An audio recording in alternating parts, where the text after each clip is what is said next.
अस्सलाम वालेकुम, मैं हूँ मरीम नवाज़ और आज तारीख है 20 मई 2025 जहाँ बहुत सारे और टॉपिक्स, बहुत सारे और मौज़ूआत चल रहे हैं। मुझे मालूम है कि इस वक़्त मुल्क में एक तरफ इमरान खान का पैगाम, दूसरी जानिब आर्मी चीफ को फ़ील्ड मार्शल जो है वो बना दिया गया। लेकिन इन सब खबरों से पहले एक अहम तरीन खबर जो कि सरफ़े नज़र नहीं हुई, वो ये कि 26वीं आईनी तरमीम के बाद पहली मर्तबा सुप्रीम कोर्ट से एक अच्छी खबर सामने आई। लेकिन वो अच्छी खबर इक्वली जहाँ अच्छी खबर है, वहीं पर बहुत सारे बहस-मुबाहिसे जो है वो उनकी वजह बन गई और सुप्रीम कोर्ट से ये खबर आने के बाद एक सवाल ये होने लगा कि क्या हमारे मुआशरे को दुरुस्त होने की ज़रूरत है? क्या उसमें वाक़ई ही कुछ ख़ामियाँ हैं?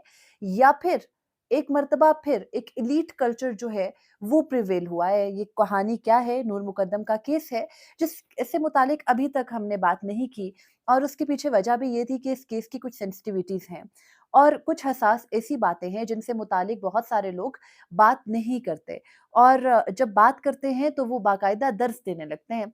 मुद्दा क्या है, मामलात किस तरीके से जो है वो डिस्कस किए गए, बेटियों पर एक कंट्रोल की बहस क्यों चल पड़ी और दूसरी जानिब से ये बहस क्यों हो पड़ी कि विक्टिम ब्लेमिंग और विक्टिम शेमिंग की जो है वो रिवायत और रविश अब ख़त्म होनी चाहिए।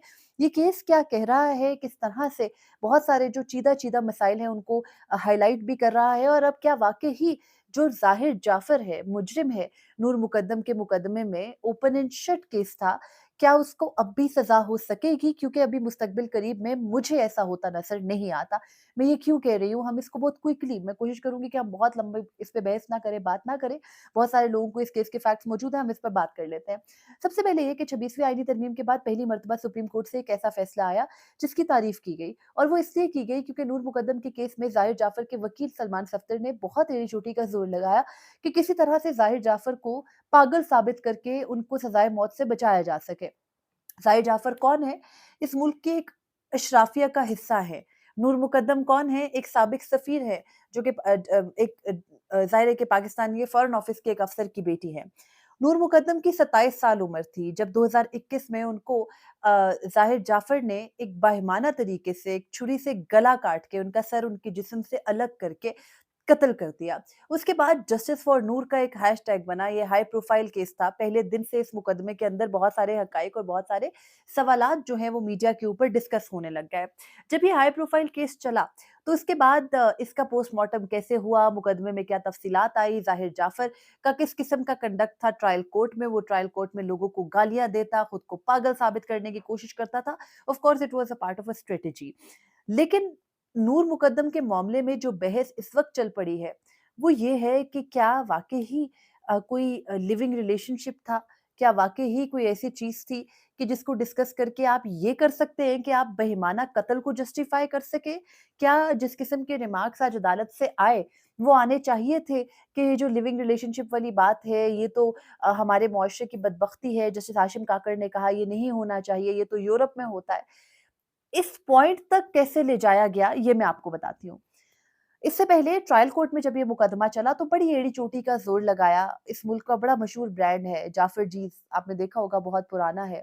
और दूसरी जानिब जो ज़ाहिर जाफ़र की वालिदा हैं, उनका ताल्लुक एक और बहुत बड़े ख़ानदान से जिनका एक बिज़नेस आदमजी इंश्योरेंस का है।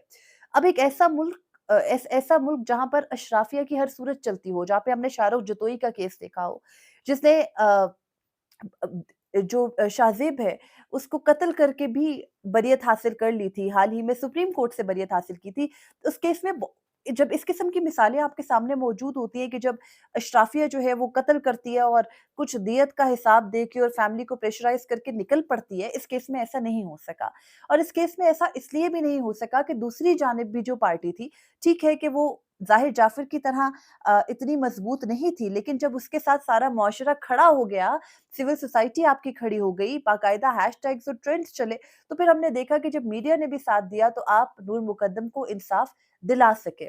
अब इंसाफ तो ज़ाहिर-सी बात है कि जितनी बेइज़्ज़ती और जितनी हज़ीमत जो है वो सह ली है ज़ाहिर जाफ़र ने या उनके ख़ानदान ने, उसके बाद अब ज़ाहिर जाफ़र का फांसी लटक जाना ही आखिरी मंज़िल है। लेकिन उनके जो माँ-बाप हैं, वो हर मुमकिन कोशिश कर रहे हैं कि उनको बचाया जा सके। हुआ कुछ ये था कि नूर मुकद्दम के केस में जो एक बहुत बेसिक सा फैक्ट है वो ये है कि नूर मुकद्दम जब अपने घर से 19 जुलाई 2021 को निकली, तो अपने वालिदैन को फ़ोन करके ये बताया कि मैं अपने दोस्तों के साथ लाहौर जा रही हूँ, लेकिन वो F74 में ज़ाहिर जाफ़र के घर में थी। अब जो डीवीआर और सीसीटीवी है वो ये कहती है कि नूर मुकद्दम ने उस घर से भागने की मुतअद्दिद कोशिशें की थी। ये अगवा का मुकदमा था, वो वहाँ पर ज़ाहिर जाफ़र को ये बताने गई थी कि मेरा तुमसे कोई ताल्लुक नहीं है। लेकिन मुजरिम के वकील सलमान सफ्दर ने ये साबित करने की कोशिश की सुप्रीम कोर्ट में कि नूर मुकद्दम अपनी मर्जी मंशा से वहां मौजूद थी। वो एक लिविंग रिलेशनशिप में जाहिर जाफर के साथ थी और उसकी अपनी मर्जी मंशा की वजह से अगवा का मुकदमा तो नहीं बनता। अब यहाँ पर सवाल ये है कि जब एक मकतूला अभी तक के रिकॉर्ड के मुताबिक, फेस ऑफ द रिकॉर्ड के मुताबिक वहां पर गई और जिस तरह से अपने माँ-बाप को एक पैगाम भेजा और उसके बाद वो उनको झूठ बोलना पड़ा, under which circumstances nobody nose. तो अगर हम उस दिन में जाकर देखें, उस सिचुएशन को जाकर देखें, आपके सामने इस किस्म का एक शख्स हो, जो आपको इस तरह से मार दे कि पहले वो आपको मल्टीपल जो है वो आपको स्टैब करे, यानी आपको चाकू से आप पर वार करे और फिर आपका गला काट दे। एक इस किस्म की छुरी, इस किस्म के आले से, जिसके बारे में ये अदालत में बाकायदा डिस्कस किया गया कि वो एक स्विस जो है वो नाइफ थी जो हर एक के पास नहीं होती, वो इतना तेज़ धार आला होता है कि जज साहब खुद जो बेंच के सरबराह थे जस्टिस हाशिम काकर, उन्होंने खुद एक मौके पर कहा कि ये आला तो जो इस तरह से मुजरिमान होते हैं, जो कत्ल करते हैं, सीरियल किलर्स, या तो उनके पास होता है या फिर ये जो शिकारी होते हैं उनके पास होता है। ये तो हर एक के पास हो ही नहीं सकता। एक सोवेनियर नाइफ थी, जो कि ऐसे मिलती भी नहीं है, आम लोग शायद उसको अफ़ोर्ड भी नहीं कर सकते। तो बहरहाल वहाँ से ये बहस निकली और फिर ये बहस आकर सिमटी कि ज़ाहिर जाफ़र तो पागल है। ज़ाहिर जाफ़र ने तो पागलपन में ये किया, या क्योंकि मुल्ज़िम ने खुद जो है मुजरिम ने, सॉरी, ज़ाहिर जाफ़र ने खुद एक्सेप्ट किया ट्रायल कोर्ट के सामने हर चीज़ को, अदालत के सामने वो एक्सेप्ट कर गया। तो उस एक्सेप्टेंस को ख़त्म करने का वाहिद तरीका ये था कि जब मुजरिम खुद एतराफ़े जुर्म कर ले, तो उसको निकालने का उस जुर्म से वाहिद तरीका यही होता है कि आप उसको पागल साबित करें। और इसमें किस चीज़ पर रिलाय कर रहे थे? सफिया बानो केस में, जो कि सुप्रीम कोर्ट का 2021 का फैसला है, जिसमें 5 रुकनी बेंच था सुप्रीम कोर्ट का, जिसने ये करार दिया था, जस्टिस मंसूर अली शाह गालिबन उस बेंच में थे, उस बेंच ने ये करार दिया था कि अगर कोई जो मुजरिम है जिसको सज़ाए मौत या आपने उम्र कैद दे दी है, सज़ाए मौत के खास तौर पर कैदी, अगर वो मेंटली तौर पर स्टेबल नहीं है, अगर उसकी ज़हनी हालत दुरुस्त नहीं है, वो पागल है, तो इसके लिए आपको एक मेडिकल बोर्ड जो है वो बनाना होगा। वो मेडिकल बोर्ड ये तयन करेगा, 5 रुकनी मेडिकल बोर्ड, कि क्या वाक़ई ही मुजरिम पागल है या नहीं है, और फिर उसकी सज़ाए मौत जो है वो ख़त्म होगी। तो बहरहाल उसमें 3 जो मुजरिमान थे सफिया बानो केस में, उनको रिलीफ दिया गया। अब उस केस के ऊपर रिलाय करके इस केस के अंदर, यानी ज़ाहिर जाफ़र के मुकदमे के अंदर रिलीफ लेने की कोशिश की ज़ाहिर जाफ़र के वकील सलमान सफ्दर ने, लेकिन अदालत ने किसी चीज़ को बाय नहीं किया। बात नूर मुकद्दम के कंडक्ट तक क्यों आई? बात नूर मुकद्दम के कंडक्ट तक इसलिए आई क्योंकि जो मुजरिम है, सॉरी, ज़ाहिर जाफ़र, उनके जो वकील हैं, उन्होंने मुसलसल ये बताने की कोशिश की कि सर, मुलज़िमा तो वहाँ पर अपनी मर्ज़ी से थी, लेकिन कुछ मुकदमात ऐसे होते हैं जिनमें एक तरफ जो है वो सोसाइटल प्रेशर है, आपको पता है कि हाई प्रोफाइल केस है, दूसरी जानिब आपको ये भी पता है कि आप एक गलत चीज़ को डिफेंड कर रहे हैं। तो बहुत खुलकर सलमान सफ्दर साहब भी नहीं कह सके कि ज़ाहिर जाफ़र ने कुछ नहीं किया, कत्ल एडमिटेड फैक्ट था। उन्होंने ये बताने की कोशिश ज़रूर की कि वहाँ पर सिर्फ ज़ाहिर जाफ़र नहीं था, सर, वहाँ पर तो 6-7 लोग थे। फिर पुलिस ने तफ्तीश के अंदर मुतअद्दिद गलतियाँ की, जब वो मौके पर पहुँचे वहाँ कुछ और लोग थे, पुलिस ने उनको जाने दिया। फिर पुलिस के जो वहाँ पर पहुँचने वाला सब इंस्पेक्टर था, उसके बयान से लेकर माली और चौकीदार तक के बयानात को जो है वो आपने दोबारा से डिस्कस किया, अदालत के सामने ये साबित करने की कोशिश की कि नूर मुकद्दम के मुकदमे के अंदर ज़ाहिर जाफ़र का तो कोई कसूर नहीं था। इस तमाम तर मुकदमे में सुप्रीम कोर्ट ने जहाँ सज़ा बरकरार रखी, सज़ाए मौत बरकरार रखी, और मैं ये शुरू में क्यों कह रही थी कि मुझे अभी भी नहीं लगता सज़ाए मौत होगी, अभी 2 पॉसिबिलिटीज़ बाकी हैं। और सज़ाए मौत जो है वो बरकरार रखी, उम्र कैद, एक सज़ाए मौत को उम्र कैद में कन्वर्ट कर दिया, क्योंकि ट्रायल कोर्ट ने पहले ज़ाहिर जाफ़र को जो है वो 3 सेंटेंसेस सुनाए थे। जो अगवा का मुकदमा था वो साबितशुदा था, अगवा साबितशुदा था, उसके बाद लिविंग रिलेशनशिप वाली बात कैसे आ गई, मेरी तो समझ से बाहर है ये बात। बहरहाल अदालत के इस बारे में रिमार्क्स बहुत अननेसेसरी, गैर ज़रूरी थे।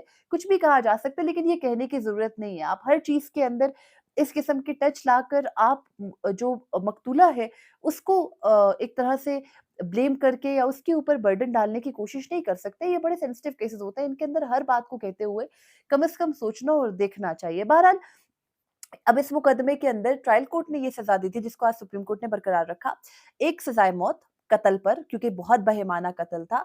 फिर 25 साल की उम्र कैद की सज़ा, जो कि रेप के मुकदमे में थी, ज़िना बिल जबर के मुकदमे में थी। तीसरी जो मामला वो 10 साल की कैद थी अगवा के मुकदमे में। सुप्रीम कोर्ट ने क्या किया है, सॉरी, उससे उसके बाद हाई कोर्ट ने क्या किया, जब हाई कोर्ट में ये अपील पे गए, हाई कोर्ट में जस्टिस आमिर फारूक और जस्टिस सरदार एजाज इसहाक ने कोई बात नहीं मानी, बल्कि उन्होंने जो रेप के मुकदमे में उम्र कैद थी उसको भी सजाए मौत में तब्दील किया, डबल सजाए मौत कर दी और साथ में जो बाकी चार्जेस थे उनको बरकरार रखा। जाहिर जाफर के वालिदैन को मुकदमे से बरी-उज़्ज़मा कर दिया। बल्कि लोअर कोर्ट ने कर दिया था, उसको बरकरार रखा। बहरहाल उसके बाद जब यहाँ पर ये मुकदमा आया तो माली और चौकीदार को सुप्रीम कोर्ट ने जो उनकी 4 साल की सज़ा है उसको मुकम्मल करके बरी कर दिया और जो ज़ाहिर जाफ़र का मुकदमा है उसको दोबारा उम्र कैद, कत्ल के मुकदमे में, रेप के मुकदमे में उसको जो है वो सॉरी कत्ल के मुकदमे में सज़ाए मौत, रेप के मुकदमे में उम्र कैद और अगवा के मुकदमे में 1 साल कैद जो ज़ाहिर जाफ़र अब तक काट चुका है, यानी अगवा के मुकदमे में उन्होंने बरी कर दिया। तो अदालत इस बात पर कन्विंस थी कि क्या वो दोनों साथ में रह रहे थे। ये एक अजीब किस्म की एक मंतक है जो हमारी समझ में नहीं आती। आप एक तरफ अगवा को जो है वो तस्लीम भी कर रहे हैं, उसकी सज़ा को 1 साल तक बरकरार भी रख रहे हैं, दूसरी जानिब इस किस्म के रिमार्क्स भी आ रहे हैं। अभी तफ़सीली फ़ैसला आना बाकी है, लेकिन अभी तक की जो कार्रवाई सुप्रीम कोर्ट ऑफ पाकिस्तान में हुई और जिसके बाद अब ये फ़ैसला भी आया और ये बाकायदा कहा जा रहा है कि ठीक है, इंसाफ़ जो है वो मिला। लेकिन इस तमाम तर बहस-मुबाहिसे के बाद जो एक की टेक अवे है इस मुकदमे से, आखिर में आकर बात नशे पर भी निकली कि नशे में था ज़ाहिर जाफ़र, वरना कोई ठीक दिमाग वाला शख़्स इस किस्म का कत्ल कर नहीं सकता। तो जहाँ ज़ाहिर जाफ़र के अपने वकील के जो मुख्तलिफ दलाइल थे, उनके अंदर भी ज़ाहिर है कि झोल था, गलत को डिफेंड करना बड़ा मुश्किल होता है। ये बात हम सिविलियंस के फ़ौजी अदालतों में ट्रायल के मुकदमे में भी करते रहे कि बहुत सारे जगहों पर ख्वाजा हारिस साहब को भी मुश्किल हो रही थी केस को डिफेंड करना, क्योंकि गलत को डिफेंड करना बड़ा मुश्किल काम है। बहरहाल, अब जो मैं ये कह रही हूँ कि ज़ाहिर जाफ़र को सज़ा नहीं हो सकेगी या इस मुकदमे के कुछ टेकअवेज़ क्या हैं, जो अदालत ने देने की कोशिश की कि भई अपने बच्चों के ऊपर कंट्रोल करें, और मुझे यकीन है कि ये जजमेंट में भी इंक्लूड होंगे।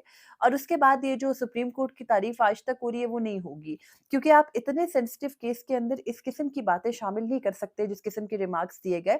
दूसरी जानिब ज़ाहिर जाफ़र के पास अभी रिव्यू का ऑप्शन भी मौजूद है और अभी सदर के सामने रहम की अपील डालने का भी एक जो है वो तरीका मौजूद है। और अगर अभी इस केस को मज़ीद कुछ साल लटका कर ज़ाहिर जाफ़र को कहीं रहम की अपील मंज़ूर करवा कर छुड़वा दिया जाता है, तो ये हमारे निज़ाम-ए-इंसाफ़ की एक और हज़ीमत होगी जो उनको सहनी पड़ेगी। तो बहरहाल 26वीं आईनी तरमीम के बाद ये एक फ़ैसला आया और इस फ़ैसले के अंदर मैंने आपके सामने तमाम चीज़ा-चीज़ा वो चीज़ें रखी, यानी जो लोअर कोर्ट्स के अंदर नहीं जो बन पाई थी, यहाँ पर एक आपने एक जो सलमान सफ्तर, आपको पता है इमरान खान के मुख्तलिफ केसेज़ में भी हैं, फ़ौजदारी के एक एक्सेप्शनल लॉयर हैं। उनके मौजूदगी में अदालत ये कन्विंस हो गई कि जो वो बात कर रहे हैं, वो दुरुस्त है और शायद वाक़ई ही कहीं न कहीं नूर मुकद्दम तो अपनी मर्ज़ी से गई थी। तो वो जो एक नैरेटिव बनाने की कोशिश की उन्होंने अदालत में, उसमें वो सक्सेसफुल हुए, जबकि लोअर कोर्ट के अंदर और हाई कोर्ट के अंदर वो ये साबित करने में नाकाम रहे थे। तो बहरहाल यहाँ पर जिस तरीके से जिस किस्म की बहस ले जाई गई है, अब अगर वो फ़ैसले के अंदर भी मौजूद होगी, तो हमें और आपको सबको पता चलेगा कि किस तरह से जो है वो बाकायदा एक मज़बूत वकील के ज़रिए केस को जीतने की कोशिश की जा सकती है। और उसके अलावा जो इस किस्म जो अभी निज़ाम है, इसमें ये कोशिश हो सकती है कि ज़ाहिर जाफ़र को फ़ौरी तौर पर सज़ा ना दी जाए और सज़ा के बजाय जो मामला है, वो लटका कर रहम की अपील की जानिब ले जाया जाए और उनको बचाने की कोशिश की जाए, क्योंकि मैंने आपको शुरू में बताया कि कौन-सी अशराफिया से ताल्लुक है उनका। तो बहरहाल अब देखना है, अभी की हद तक तो कम से कम इंसाफ़ मिला। नूर मुकद्दम की फ़ैमिली ने बहुत सफ़र किया और शायद पूरे मुआशरे ने किया। इस समात को कवर करना आसान नहीं था। जब आप इस किस्म की बातें सुनते हैं कि आप एक एक खातून के सर से पैर तक हर हिस्सा डिस्कस हो अदालत के सामने और उसमें कुछ ऐसी बातें भी कर दी जाएँ जो इनसेंसिटिव हों, तो आपको लगता है कि यार ये ऐसा कैसे हो सकता है? मतलब कोई, लेकिन ख़ैर इंसाफ़ के लिए ज़ाहिर जाफ़र के वकील ने ये सब करना तो था, मगर बहरहाल मुकदमा मुश्किल भी था, हसास भी था, उसमें एक फ़ैसला आया, लेकिन तफ़सीली फ़ैसले का इंतज़ार ज़रूर है और ये भी देखना है कि अगली मूव क्या ली जाएगी, क्योंकि हर मुमकिन कोशिश कर रहे हैं ज़ाहिर जाफ़र के वालिदैन कि वो अपने बेटे को बचा सकें और उसके लिए उनके पास जितने वसाइल हैं, उनको वो बुरुए कार लाकर सदर मुमलिकत से कह सकते हैं कि आप इसको छोड़ दें। बहरहाल देखना है क्या होता है। फ़िलवक़्त मुझे दीजिए इजाज़त। अल्लाह हाफ़िज़।